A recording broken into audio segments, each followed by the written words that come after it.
So welcome everyone. This is our third time in a recorded format. We did one more as an introductory call for our group as starting the group for supporting project managers for interview.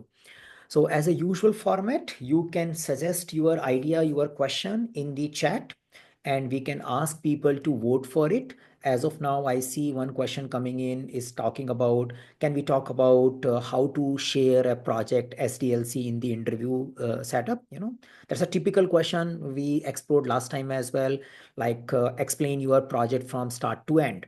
Last time we got some feedback related to predictive life cycle. People were more talking about how do they manage uh, uh, in a kind of waterfallish manner, but this time I think we can focus more on agile manner. So that's the one question we have. And another one is coming in, can you explain about project manager, delivery manager, scrum master role?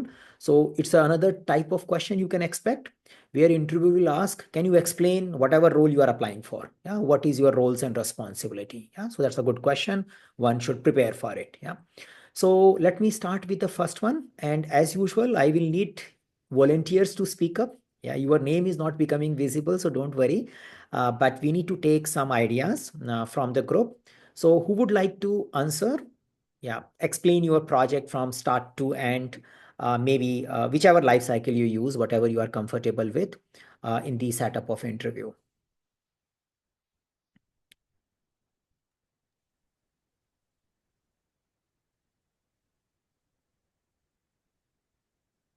Okay, if no, can you hear me? Please go ahead. Go ahead. Yeah. So if nobody, raises their hand, I will. So I have been a project, I mean, my title says project manager, but I actually used to do a lot of projects where it was installing tools into our applications.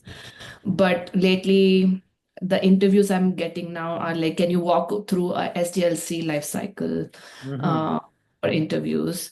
And so one of my roles at that time was get the project so the budgets and all were approved by the leadership. All I had to do was, I already had a security engineering team. I would work with them, just get those tools installed, work with them, work with the vendors and data centers, and then you know architects and all. And it was not like a regular project I understand. management. So the So idea is that you were working in an environment which was pretty stable. So there were site type of teams which were there. You start with a particular initiative, you know who is expected to do what, and you coordinate, collaborate, and you deliver the thing. Am I getting it right? correct. Yeah. Now, when you go for an interview, they are looking for an understanding of project way of working things where there are a lot of uncertainties.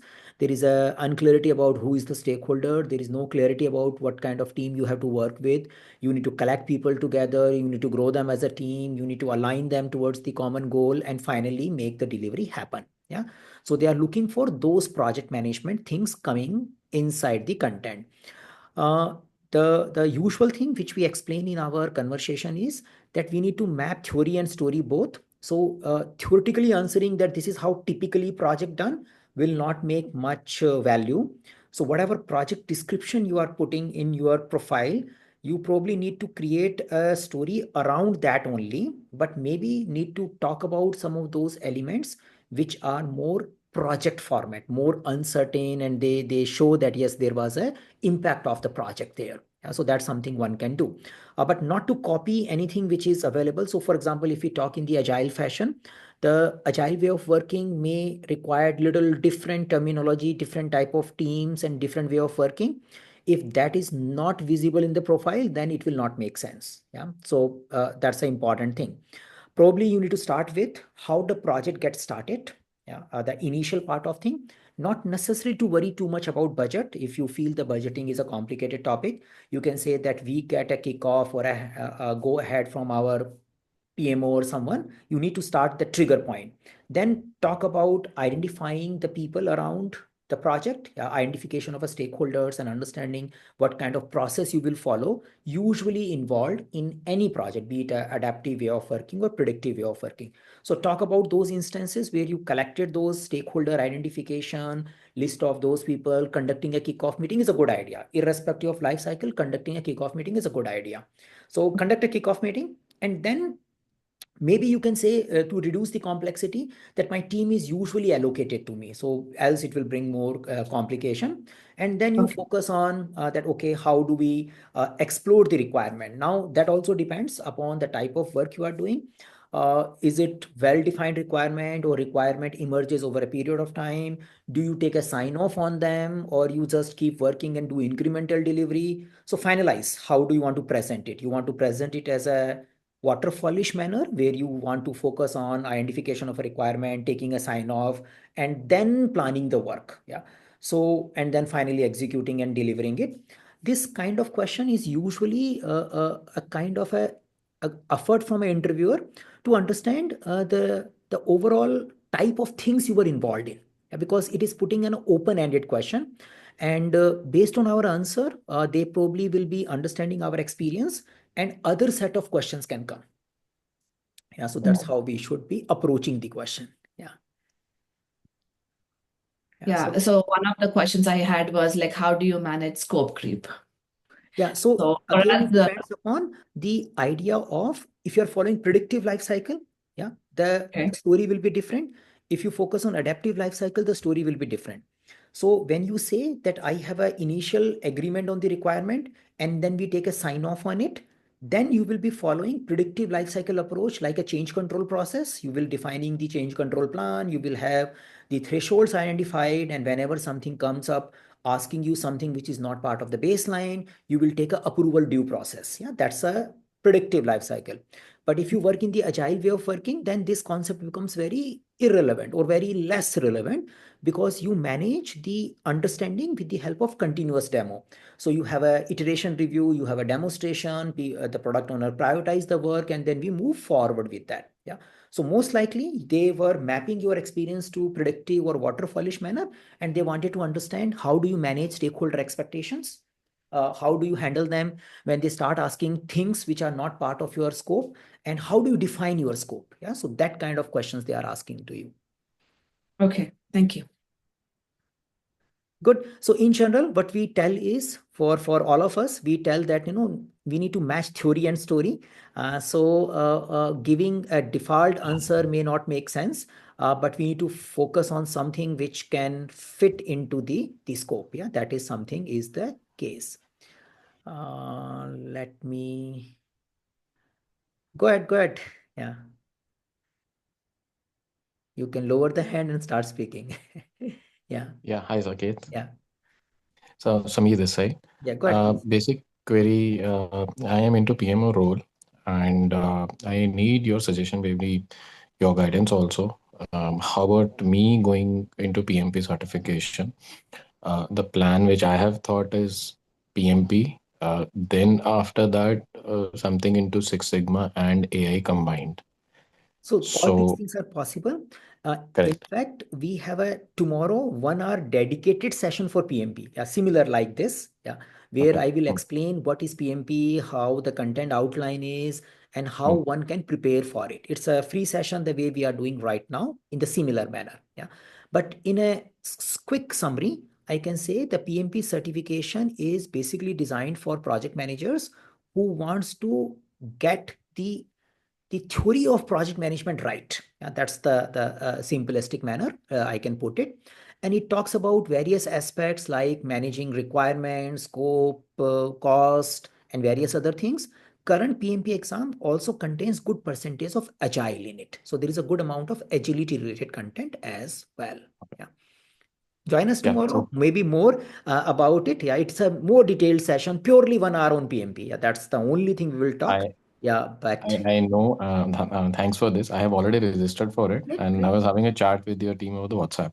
Great, great. But at that point of time, I'll be traveling back from office, so I'm not sure Okay. if I'll be able to attend or not. So I Okay. thought probably to attend today's and probably ask Probably you. we'll see. We'll see some more details about PMP as we move forward, but that's the briefing I can explain that this much Sure. is good enough. But in general, Okay. if you are coming from a PMO role, if you are coming from a project management interest area, PMP Correct. is is the default thing to do. Yeah, is a default thing to do, which is pretty popular. And Correct. say not doing PMP has a disadvantages, but doing Correct. PMP has no disadvantage, at least. Yeah, at much I can say. Now, how much Okay. value we can extract out of it, that Correct. varies. Not everybody will get the same value. But Correct. in the interview setup, I keep saying that we Mm. need to match the theory and story. So with the Right. help of PMP certification, the theory gets very, very clearly understood. Yeah. So we get the Okay. whole from a start till end of the project, like the question we were discussing in this session. That kind Right. of things goes out of our mind because we know, yeah, we know what is the project, we know what is Mm. starting point, we know what is scope creep, we know the definition of gold plating, we know what is risk mitigation. So those kind of weird words, sometimes we see in the interview, they get settled Correct. down. Yeah, that's there. Now, sometimes people think PMP is a very complicated. The answer is it is not. It teaches you these concepts, but at a high level, not too much in detail. Yeah. So it's like this. If I learn how to create scope statement, I will Mm. not create scope statement in PMP. I will just learn what is scope statement. Yeah. And what Okay. utility it serves. So that way it's not that much complicated. But in a real world, Okay. you may go far Mm. detail. You will prepare a scope statement rather than just knowing what is scope statement. But Got yeah, it. that much understanding will be good enough, and that will help us in getting things ready. Yeah. Sure, sure. If I'm not able to attend, so will the tomorrow session be recorded So we and don't that record that one, yeah, because we do quite repetitively. We do more or less every week. There will be another week session. Every week we have that session, more or less. Yeah. okay, just a humble suggestion if you may agree, try to keep it on the weekends. Yeah. Yeah, I So know. it will be more I convenient, know. We'll to try join. something there as well. Yeah. But again, one on one, you can connect with us. Yeah, our team will assist, else we will just Sure. connect with you and clarify your queries. Yeah. Sure, Saket. Great, Thank great, you. great. Yeah. And others, whoever is interested in the same timing, same process, I put the link in the chat. That is the place where we discuss more about the PMP program. Yeah. And as I believe, if you are targeting project management role, if you have not yet done PMP, then do it. I know many of you have done it already. That's another thing. But if you have not yet done, why don't you join us? Yeah. Okay. So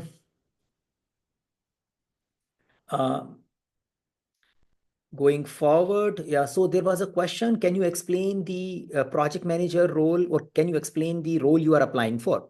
So start with the answer. Yeah, maybe the person who has raised the question can also say, how do you explain the roles and responsibility of a project manager? Because again, it is creating the starting query, which will give more questions. Yeah, rather than don't think it as a just a ending question. It is just a starting question for you. Yeah. So who would like to explain what is your roles and responsibility, assuming you are applying for a project manager job?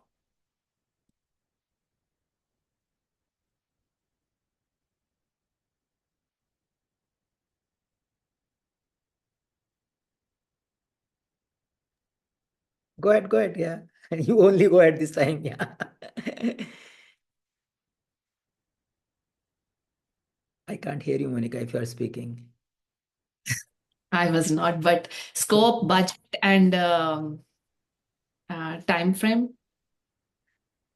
Yeah, so you can say what is the success criteria of project manager? You can say scope, budget, and time frame. Actually, the current project manager has little bit went beyond just focusing on scope, budget, and time frame. Nowadays, even in a PMP exam, we start from the point that you need to ensure value. Yeah, we start from value realization, and then we go into other stuff. Yeah, so that's there. But yes, yeah, we need to start from, like if you are explaining any project to anyone, you need to start from what value the project has, that what was the objective of that project, and then you talk about what was my solution scope and what kind of a timeline and what kind of a cost I was doing. Yeah, so that's there. Since we were talking about PMP certification, the exam content outline of PMP certification is expected to cover roles and responsibility of project manager. That's the simplest thing. So they talk about 35 possible tasks. We need to bring those things and create our roles and responsibilities. Many of you who have filled the PMP application, there also you put the same thing. When you prepare your CV, there also you put the same thing. Yeah, so when you are facing this question in the interview, you need to speak what you have put in your CV in a simplest manner. Because as we were talking in a previous session, for each experience, you will definitely tell, I did a project management here. This was my project. This was the business value we have delivered. And these were my roles and responsibilities. Yeah. So you need to be consistent. First thing is that there should be a clear understanding of roles and responsibility before I go for an interview. Yeah. But at the same time, during interview, I should be able to articulate it as well. Now, simplistic, as we were exploring the previous thing, managing the project full life cycle from a starting till end. So the previous question of what is project life cycle work you do from begin to end, and this question is pretty much interconnected. Both of the questions are talking about the same thing. So your role is getting things done, facilitating, keeping stakeholders together, keeping team motivated, keeping them towards progressing towards the common problem, identifying the risk and issues if something is going wrong, yeah, working with the appropriate stakeholders to get things resolved. So that kind of, and ensuring we are heading towards the right business value delivery. So those kind of statement I need to make. I, if I am following predictive life cycle, then I can also start adding the thing I do. Yeah, I do project scheduling, the thing I prepare weekly report, I prepare dashboards, I take care of matrices, I can add that. So usually we advise when I review anybody's CVs to distribute the work you do in a 3 category, because that's a PMI format as well. The business domain category, which focuses on what business activities you are involved in, what kind of sales, pre-sales, business value, delivery kind of things you are involved in. Then the second set, we focus on process. So how do you take care of documentation, tools, Jira, MS Project, communication, weekly reporting, processes. Yeah, processes is any document you create, any meeting you facilitate, any report you prepare, those kind of stuff. Yeah, you talk. Basically, communication is going to be a major thing. In case of predictive life cycle, scope, schedule, cost will be another major thing. But in case of adaptive, communication will be the major thing. And then there is an aspect related to people. Yeah, so business, process, and people. People, usually you need to take care of your team, grow them, create a self-organizing team. If you are focusing on agile way of working, even if you're not focusing on agile way of working, creating a great team is definitely your work. Yeah. So focus on creating a good team, keeping them focused, facilitating communication, resolving conflicts, doing one-on-one conversation with them, doing team building activity. Then you focus on stakeholders. Stakeholder focusing on building trust, understanding the need and expectation, engaging them, taking support from them, providing training to them, making them ready to consume your work. So those kind of stuff. But there is no default answer. You can't just say, no, I will say this. Something which you are saying should be matching to the type of life cycle you are following, should be matching to the project description you are putting. You should be ready to give more detail if someone pinpoint on a particular area. So whatever project you are working on, you need to create the roles and responsibility from it, put it in your job description, or say the roles and responsibility in your CV. That's, you need to present it right, and make sure that you can articulate the same in the interview session. Yeah. Now, if it is not in my CV and I'm thinking of articulating it, then I'm going into a different direction. If there is in my, that is in my CV, but I don't remember what I have written in the CV, then I am again going in a different direction. So the CV you prepare is not for getting recruiter attracted to you and talk to you. It is also to finalize your thought process, your own clarity about, what I want to say for my project. So outsourcing CV creation is not going to work. You can definitely use ChatGPT and all, but ultimately decision is from you. English can be made by Word or a ChatGPT, no problem. But I should be very clear that, yeah, these are the things I'm presenting in my CV. This is why I am presenting it, and this is how I will explain it in my job interview. If I get these things right, this problem will be very resolved. Yeah, I know how to prepare and talk about my job description. Anyone want to contribute, add to what we shared here or something? Yeah, Hi, Shakat. David here. I need to add something to it. please. Yeah, Can you hear me well? yeah, go ahead. Yeah. Relating to when you said value, creating value, my question is, how do you portray or explain to the line manager or the proposed manager non-tangible value, like the benefits you created of the project, which cannot be quantified. So in general, when you are presenting this information in your job or any place, if everything is non-tangible, then it is difficult. Yeah. But if out of many tangible results, you may have few things intangible. Yeah. Now, Okay, intangible things should also become tangible at some point in time. Yeah. Uh, Somebody will say, I have increased the happiness of the team. Now, again, happiness doesn't have a number. That happiness was 6 before and now it's 9. Yeah, it doesn't has a number, but there correct. should be some symptoms which comes out of happiness. Yeah. So I say the symptom of happiness is that nowadays we get less escalation as a result of, we can say, escalation count. Nowadays Okay, we have less conflict. So I have something which, or maybe team is more empowered. Now the scheduling tracking is done by the team alone. Earlier, I used to be too much involved in doing this activity. Now, this activity is no more under me. Yeah, they are taking care of their own thing. So okay. I should have some kind of symptoms. Yeah, maybe not directly correlated. Now there could be argument, people say this might be happening because team is more matured now, it is not because of your happiness, and that's why it is not necessarily very tangible thing. Yeah, there could be other reasons also to have this kind of behavior coming in. Maybe they Hmm. have been working together for a 1 year now, so that's why they are settled down, they are no more storming stage, they are in a performing stage. But Okay, it could be because of that your effort of the happiness might have led to that particular thing. So I need to talk about something which can give a indirect measure, which can be measured. And if I'm talking in the interview space, better I have a mix of those rather than I only talk about intangible stuff, which can okay, make the other person suspicious that this guy might be just making a story. correct.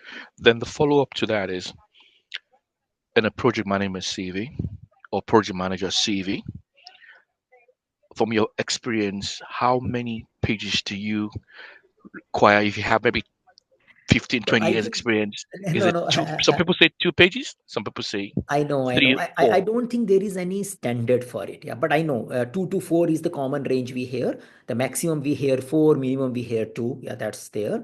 And my personal belief is once you cross 15 years of experience, Yeah. then CV is not the way to get the job. Yeah, Okay. CV is a tool which is used by 1 year experienced also, 2 year experienced also, and less than 10-year experienced guys also. But as I'm moving 10 plus, I can't just rely on CV. I need to have some other things. So social media, LinkedIn presence, those things starts mattering a lot because people are looking for something different than just CV based job search. CV based job search could be a good idea for till the time you are 10-year below. That is what I see in the Indian market sector. Nowadays, people asking for typical jobs, they says we need a scrum master with less than 7 years of experience, with less than 8 years of experience. Earlier, I used to see a job description where people used to ask minimum X years of experience. Nowadays, I see the job description where they say maximum this years of experience. I need below this guy. So that Okay. kind of jobs are more there with the CV oriented thing. So we should focus on if we have crossing 10-year plus, writing article, being visible on LinkedIn, creating our own networking, publishing some toolkits, materials. Those kind of stuff will be needed more from us because CV can be prepared by anyone nowadays. Yeah. But yeah, I Okay. think two But to four is a good number. But it okay. depends upon you may if you are creating a 4 page one, you make sure the first 2 page takes care of everything. If someone is That's interested, my you next scroll down. question. Yeah, because in the first 2 pages, will it be ideal to do a high level summary and 4 bullet points for your responsibilities and maybe three for your achievements? Yeah, so you can do that. Yeah, definitely. The only thing is need to make sure, and that's the topic we were discussing in a last session as well.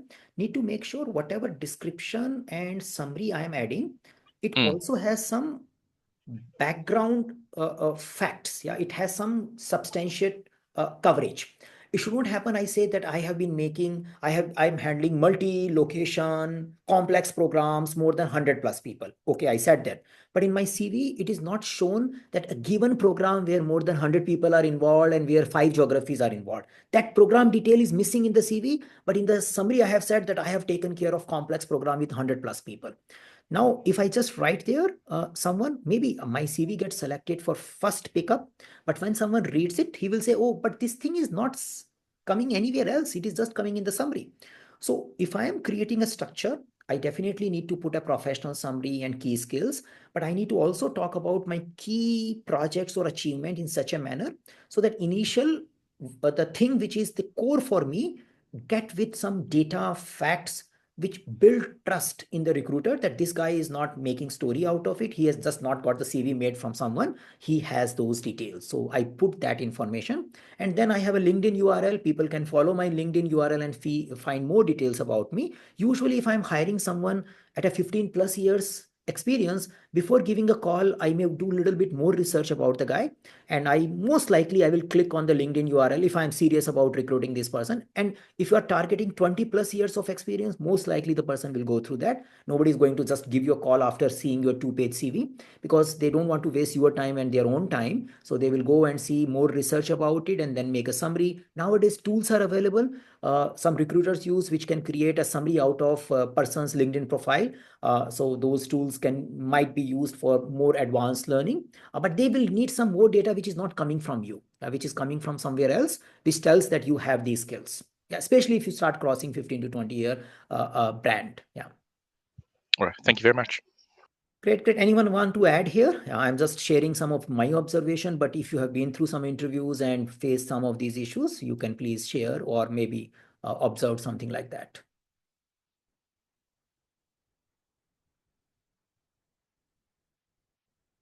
Share your experience, guys. Yeah, go ahead, please. Yeah. For me, they always said 2 pages. Don't go above 2 is what my advice was from HR, anybody. Even though if it's 2015, they said just keep it in 2 pages. And then few resumes I've noticed is like if there's more than, like they'll try to skip off the previous year's experience, because if they show like the key skills in the first 2 pages, then you can always say you don't have to list like every year experience. Yeah. After 2 pages, people have mentioned like if you need more, can be shared in the future or something in those lines. No problem. Yeah, great.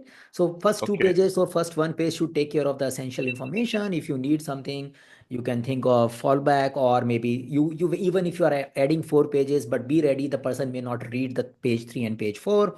So you probably try to communicate in the first 2 itself. Great. Yeah. Okay, I got a question adding to what Monica said. Is it making it in a chronological order or project-based order? It's basically chronological order, and the way it is every company you work for basically put like 4 or 5 key bullet points on your skills. So that's what they have advised. 5 in each of your experiences. And that's the skill we need to have, is how to articulate or summarize all our projects in those 4 lines in the companies wherever you work. Okay, so project-based is out of the way. If you want to make it your CV a project-based, project 1, project 2, and it spans maybe 5 years or maybe 4 projects. So if you have worked in ABC company for 5 years, then have like a 5 bullet points for that summary. So it doesn't have to be specifically, because I don't think the interviewer cares about, what we did in each project. They're looking for numbers and like what we have done. Like, those keywords have to be used. Okay, the buzzwords. Thank you. Yeah, there's buzzwords. Yes, they just look at numbers, how much you have saved money. That's at least my experience. Yeah. That's what Percentage, saved turnover. so many dollars. Yeah. Okay. And stakeholders. And one of the things I've noticed is like talking to C-level executives. So if you can put something in the lines. Okay. C-level meeting with top level. Yeah. Thank you very much, Monica. Thanks, guys. Yeah. Just one observation from my side. I know the numbers are in demand, and people keep saying add numbers, add numbers, add numbers. But be ready if some interviewer will ask, can you explain how you justify that you saved this much money? Yeah, what is your calculation? So be ready for that, rather than we just had some numbers added, but we don't know the story behind it. Yeah, so that information should be ready with you. Somebody can bring in a type of end value analysis that you introduce on your project that increase the CPI or Yeah. the SPI, things like that. Yeah. So whatever you have mentioned in your CV, you should have a justification added to it. For example, someone says, because of our product, the sales of our company increased, or because of our improvement of our infrastructure, cloud infrastructure, their bill got reduced by X percentage, and it was Okay. less than X operational cost got saved because of my team contribution. Yeah. So first thing is, they probably somebody will ask, how you did it. Yeah, how do you calculate this? In how long, what was the duration in which this got saved, how much time it took, and what is happening right now. For example, if you saved cost, how the benefit is really sustained afterwards. And then they will ask, what was your contribution and what was your team contribution in making this happen. There could be some other vendors and other things also. So if we are putting, there has to be a numbers, yeah, that's there. But I see some of the people who share CV with me, they just put the numbers because some CV writer has said them that you need to put something like this, and your CV will get selected. Great, yeah, it's no problem.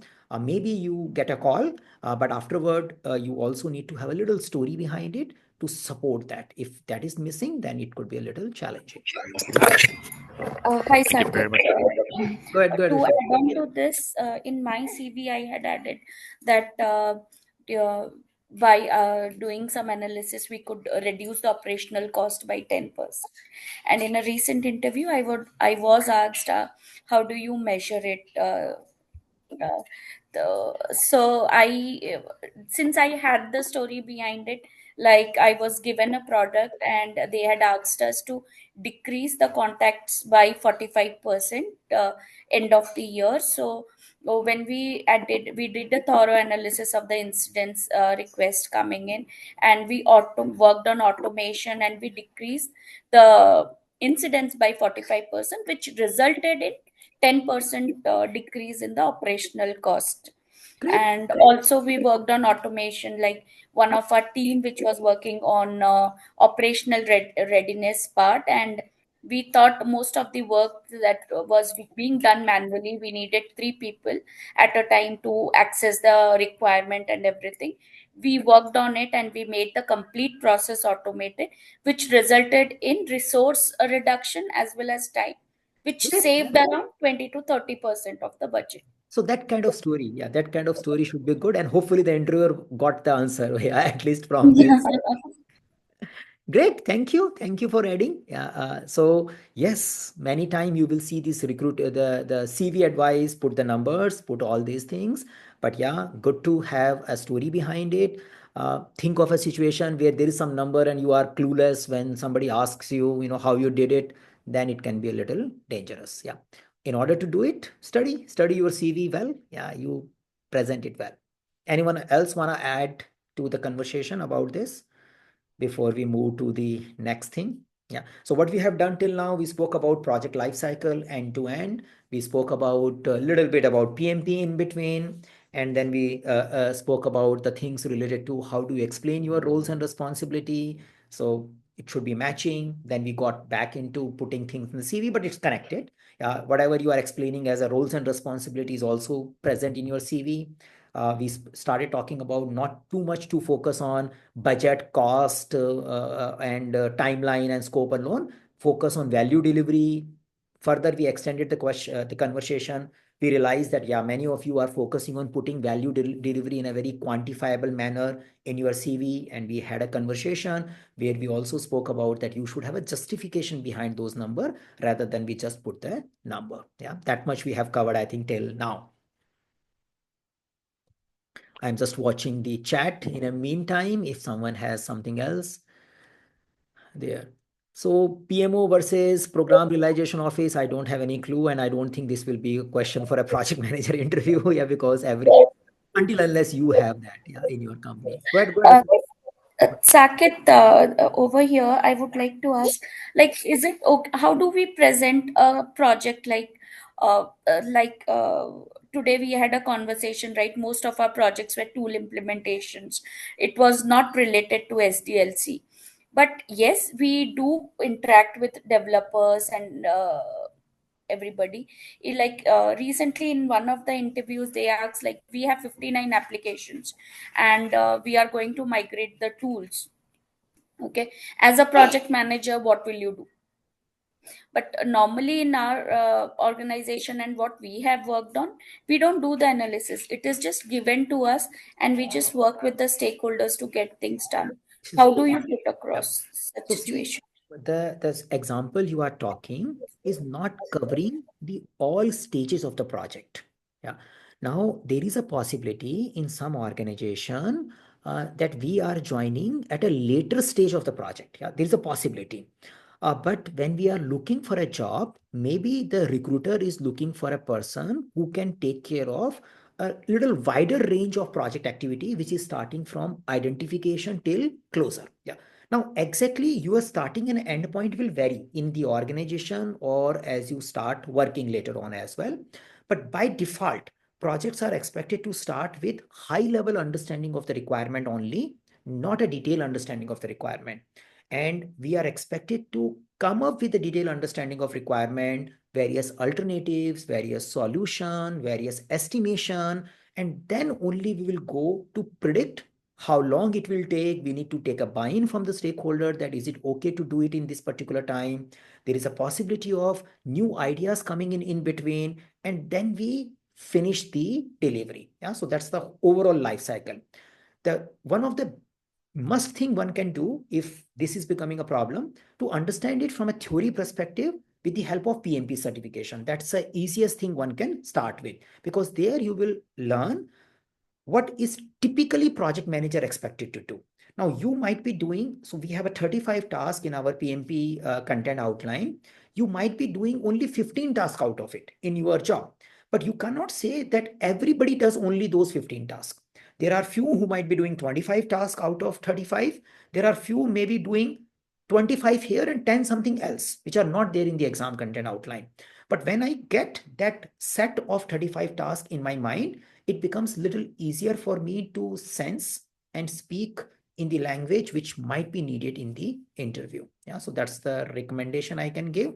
Usually the job of a project manager, by default, you think of the predictive lifecycle project might be ranging between 8 months to 16, 17 months. You can say around 1.5 year kind of thing. Don't think of that I will do a project which will finish in a month. If something is finishing in a month, you probably don't experience what all expected from the project manager. So minimum 1 year project, you say you think about, then you have a 50 plus stakeholders, 20-25 plus team members, and then various kind of tool set, multiple working from a different geography.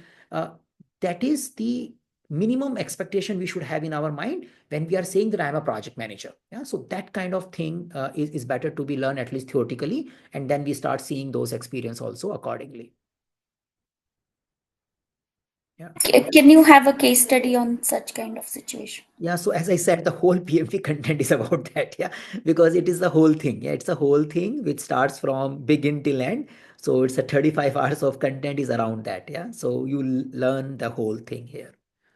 Yeah, but in case one has a specific area wise questions, we can discuss it. But the whole process need to be learned.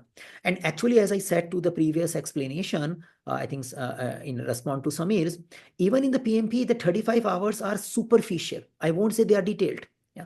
The actual work may require 100 to 200 hours of understanding, not just that. Because the PMP content just tells you prepare A document, you prepare B document, you do this meeting, you do that meeting. That's it. Yeah. But now for an interview, I need to show how I conducted that meeting. I need to have an understanding what kind of content I put into that document. Yeah. So it goes far beyond deeper than just understanding the outline. But the Point is, the deeper part I will only do for those 15, 16 tasks, which I have been doing frequently. I will not do it for all 35 tasks, which are there in the exam content outline. But for the subset, I will go into the details. That is something we can do it. Yeah. Sure, Saket. So that means, like for my role, I'm into PMO that will or may somewhere connect to PMP certification. And all the tasks, which means the theory, will be a far, you know, uh, actually practically more on a broader perspective rather than the theory in the certification, right? Yeah. So you are saying that when you go for an interview, you need to go far more detail than the theory in the certification, because your story and your detailed experience will get added. That's what the PMI also expect.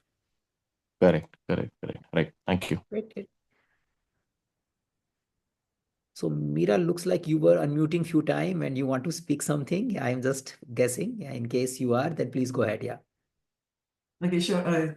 Good morning, everyone. Yeah, go ahead, please. Yeah. I just wanted to share my thought on the resume building. So I know a couple of companies usually ask for experience in different domains like the healthcare, e-commerce, and banking sector, and insurance. I mean, so like how can you how can you try to present this on one resume at the same time? Or if you have to shuffle like the dates, is that something recommended? Or I know I've had experience where some recruiters, when you go through the interview and they want you to come back into the system and fill out some forms, they still come back to ask you, did you have some previous experience before at this during at a limited date? So how do you manage, how do you put all this experience on your resume? Okay, so if I reiterate your question, so one thing is that there are organizations who may ask you to fill their CV format rather than relying on your CV. Yeah, and I do see that's a possibility, and there we need to follow their form and we need to put the details accordingly. And that's a one thing. The second thing which probably I'm sensing is that what do you do when you have a diversified experience? You have some experience in insurance sector, some experience in media sector, and you want to focus on a particular role. Yeah, and you are confused, how do I present that particular experience? Yeah, is that the thing we are exploring? Yes. Yeah. So I would say that it's difficult, but the thing is, I need to find some common theme. At least something should be common, and then there could be a differentiator. So, for example, if I have done a project management, so project management is common, but I worked on a different domain. Sometime I worked in insurance, sometime work in a media. Then it is easy. Then it is relatively easy to handle because I was doing project management only. When I am applying for a job, and probably I see that media is the major focus for this particular company. Even if I have worked on a media project 2 years ago, I will mention that. Yeah, I will forget about two-page my thing. So maybe initially my default project is insurance project, which is coming on the top. But when I realize that this particular industry is media one, and they may not be interested in my insurance project, I will shrink that insurance project and I will expand the media project.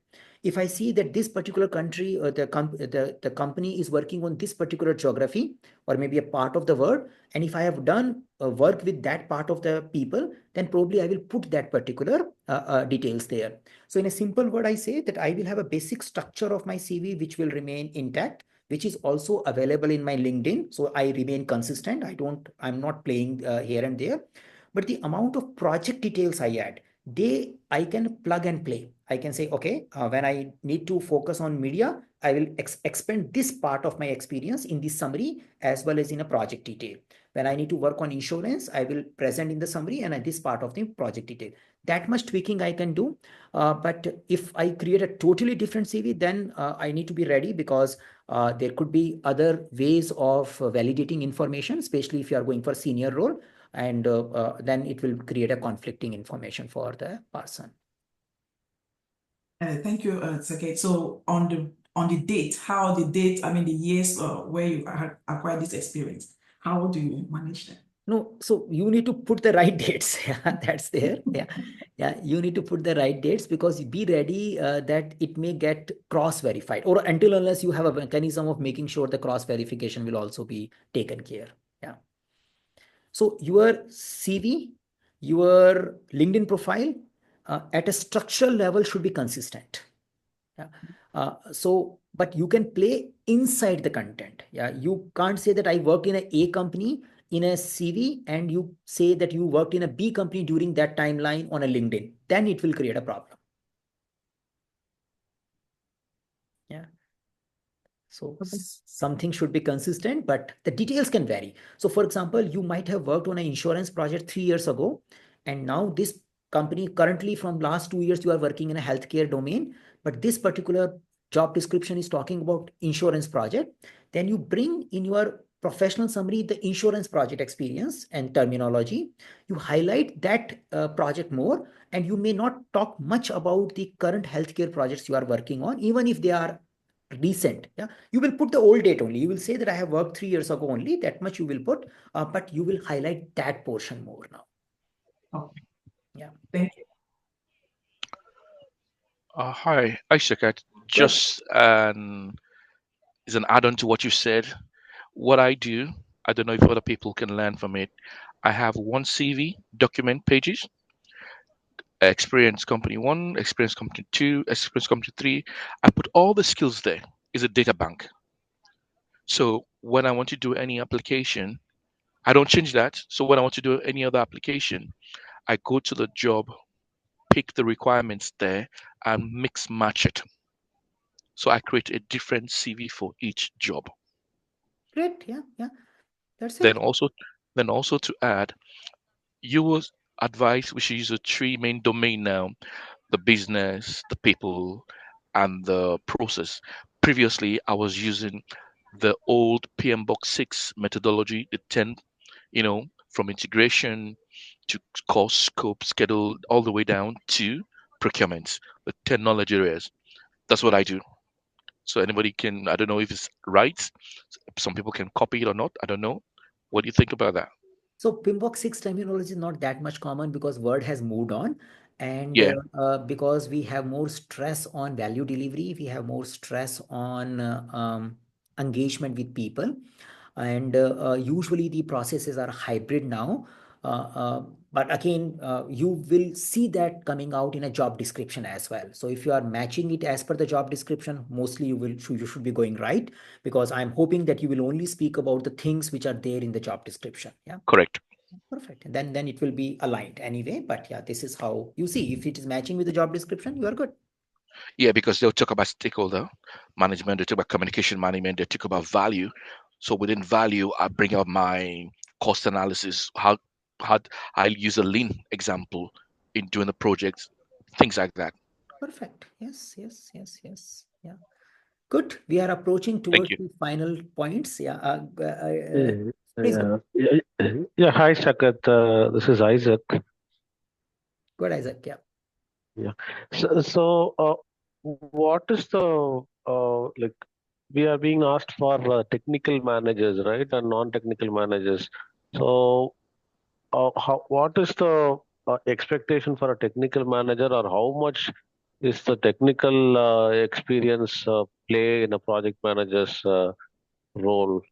I see some of my friends who are PM aspirants, and they want to move, they're not able to make it because the requirement is more on technical project management. So, meaning they should have technical experience earlier before becoming a project manager. So, how is relevant is that? Yeah. So this is pretty common challenge, and we keep discussing it a few times here.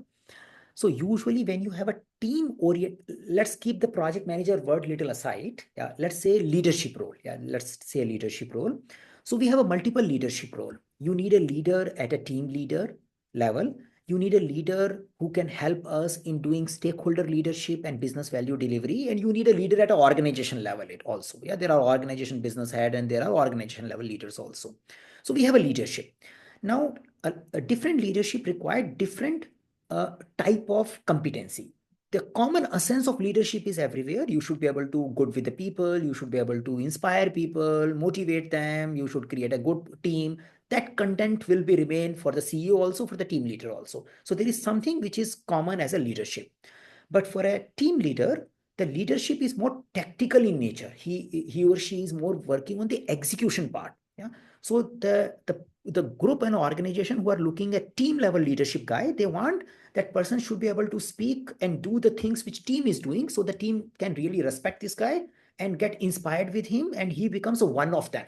Doesn't look like an odd man. Yeah. That's a team leadership problem. Then we become a stakeholder leadership or a middle level leadership, then also need remains the same. The person should be able to speak and work with those people who are critical for that leadership, and he should not look a odd guy here. Now, whenever we move towards that level, the essence of program management and domain understanding, business analysis, business value becomes more important than the technology language, yeah, at a middle level. And as you go further, the CEO kind of, for a department level leadership, the strategic skills, the portfolio skills, the money management skills, the profitability assurance skills, the profit PLN kind of responsibility becomes more and more applicable. So we are saying that, yeah, this is how it goes. Now, if I am working at a team leadership level, then I will have a stakeholder expecting me to do a technical leadership. There's a possibility. Yeah. So I need to see my strengths and weaknesses. If I have a strength in that area, I focus on it. Else, I try to go into middle level leadership where I need to build again a strength, very good with the stakeholders, communication, business domain, business analysis, process, documentation, communication. So I focus on that area, and I say I will start from a middle level leadership rather than team level leadership.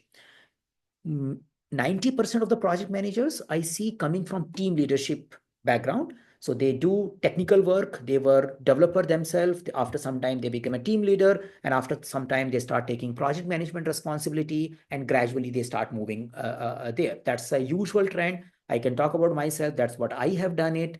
But I also see many of my friends who were business analysts, many of my friends who were quality assurance people, they also became project manager over a period of time. But they focused on building those stakeholder engagement and those kind of skills, and then gradually moved from QA manager to a project manager, or a business analyst to a project manager space as well. But yes, that population is relatively less. Nowadays, I can say 20-30%. Earlier, it used to be less than 10%. Yeah, nowadays, organizations are more open for business analysis level and client management related skills. Thank you very much. That helps. Great. Yeah. Good. So we do have a community where we keep talking further. I know you all are very difficult, very lazy to, or maybe I don't know what is the reason, but hardly anyone communicate there. I don't know why. And we just rely on this live conversation only. Can you share an example of PM interview introduction? We do have a video where I talk about, tell me something about you. Yeah, also. And I have answered that. I think I answered from the perspective of Scrum Master, but can be looked into the project manager space as well. And we can talk about it in the upcoming session in detail as well about that. We do have one video talking about how do we explain our project in the interview. Those content are there. But if we start communicating in our community, the website which we have and the WhatsApp group we have, then this thing can continue beyond the session. Yeah. But what I'm observing is from last 3 weeks, usually this session is the one where we have lots of communication. And I was reflecting on it. That is also a project manager challenge. You keep telling your stakeholder, why don't you give me a feedback? Why don't you share your requirement? And nobody shares it. Only when you have a live conversation, then only those things starts coming up. Yeah.